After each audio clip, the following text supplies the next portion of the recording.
From the Detroit Free Press, I'm Brian Todd with today's Voice Briefing. It's Monday, March 10th, 2025.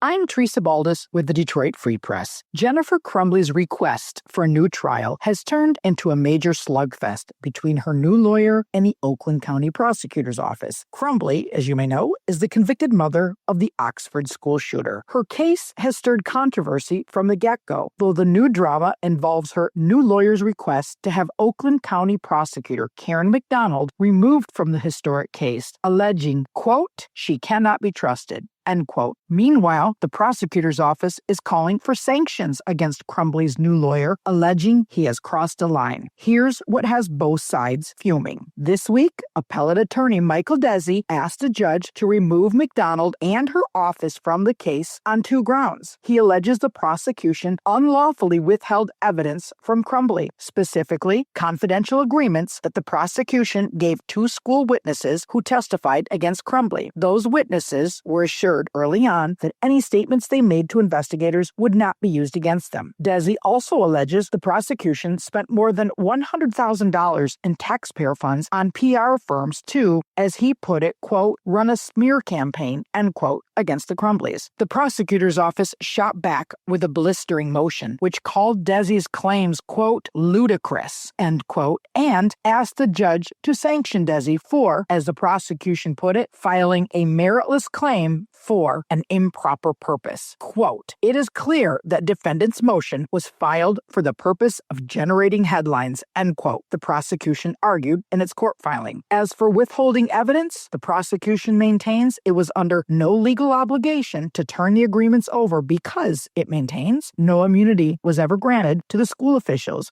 A judge is expected to issue a decision soon on whether the prosecution engaged in misconduct and whether to grant Crumbley a new trial. For more on this story, please report to freep.com.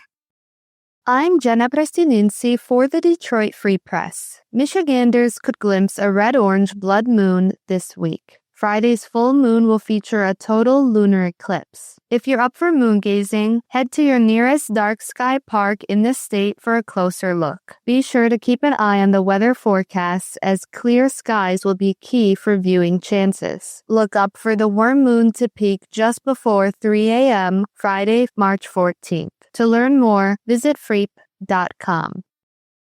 From the Detroit Free Press, I'm Dana Afana.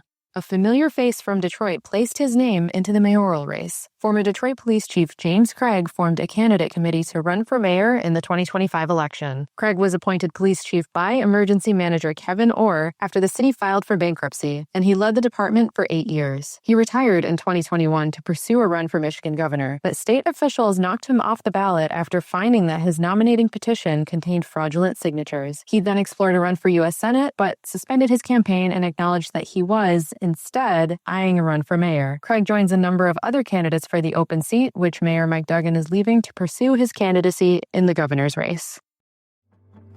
Find more from the Detroit Free Press on freep.com. That's FREEP.com. Thanks for listening, and you'll hear more from us tomorrow.